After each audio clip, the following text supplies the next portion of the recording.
in the Headway hot seat this week, we've got Lauren, and Lauren is in Northern Ireland and is a brain injury survivor.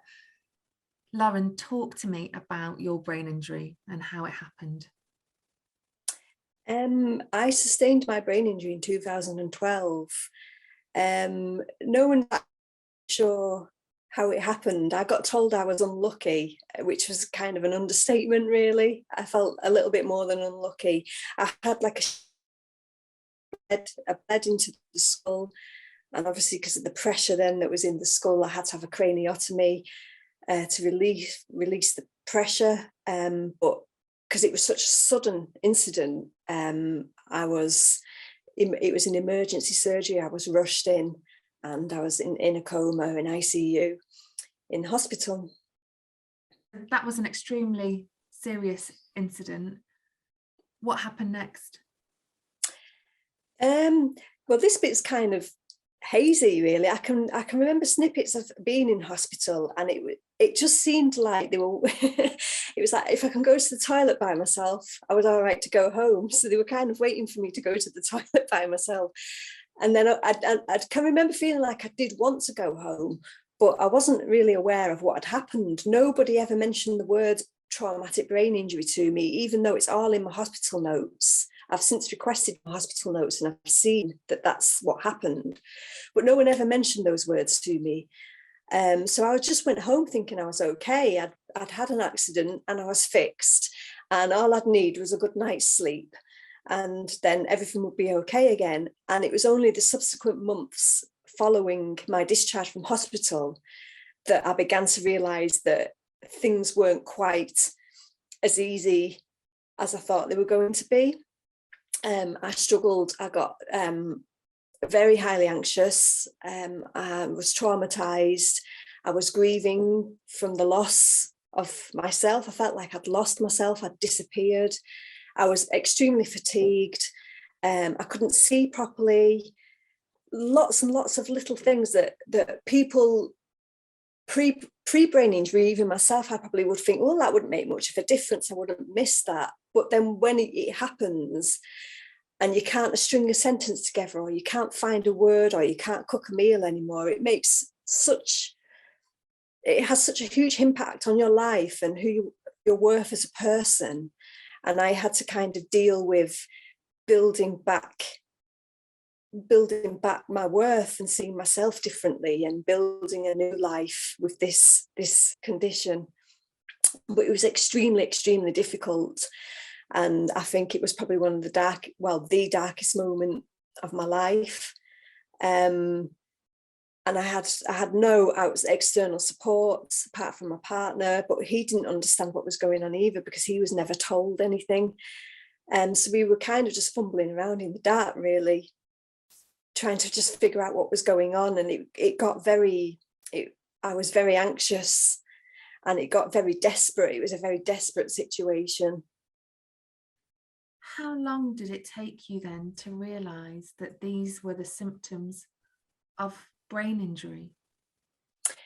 Oh, now that's a hard one. I think it's because initially I remember going to the GP saying I'm having panic attacks, and thinking I was just I had depression and anxiety. So they were treating me for depression and anxiety, like giving me cognitive behavioural therapy. And all I remember, there's this little voice at the back of my head going, this isn't right, this doesn't feel right. I want to deal with the root cause of this. But I didn't know what the root cause was. I couldn't put my finger on it. And it was only through my own research and reading and searching on the internet and reading books, and then finally connecting with other brain injury survivors via social media, that pennies begin to drop, that, oh, okay, so I've had a brain injury and this is what a brain injury feels like. And I would say, even to this day, there's still that view that's in denial, I suppose, that you can go back to normal, whatever normal may be. Yeah, there's still lots of layers to unpack, even years down the line. So did you ever receive any kind of specialist support? Not initially. It took for me to receive any support for that was centered around brain injury, because I just wasn't aware that it existed. I eventually found out that there was a community brain injury team that existed within the NHS that I could have accessed, that nobody told me about. We have a specialist brain injury unit over here in Northern Ireland that I wasn't referred to, that has lots of help available in there in lots of different strands, whether it's physiotherapy or psychology or whatever. It wasn't referred there either. And it was only through my own persistence and pushing and advocating for myself that I finally started receiving help.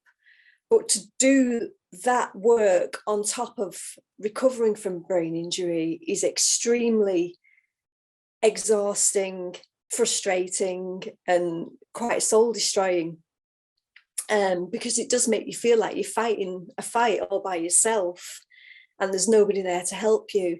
And if you're already suffering with, if you've already got fatigue as a result of your brain injury, adding something like having to advocate for your own health on top of that is just, it's just overload. It's too much. And that was 8 years after. Was it 8 years after that you finally got? Yeah, I finally got to the specialist brain injury unit 8 years post brain injury, by which point I'd already done all my own, I was my own support worker, I suppose. I'd already done all my own research. I'd already figured out how to navigate through things. I'd already put in my own coping strategies.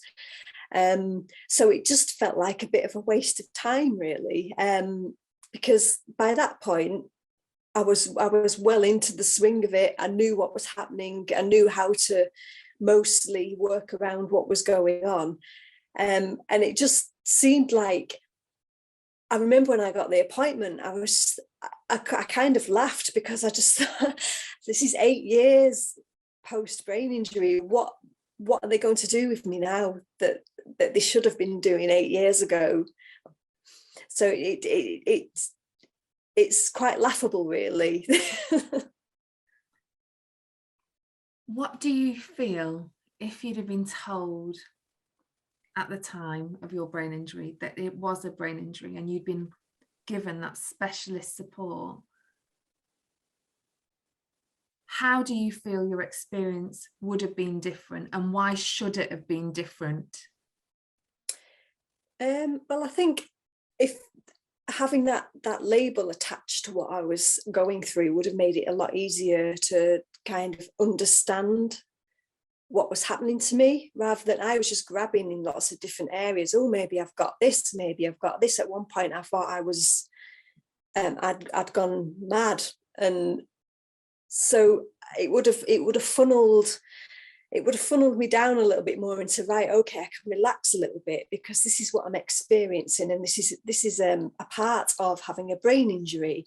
It wouldn't have been quite so scary, I don't think, and it would have also enabled me then to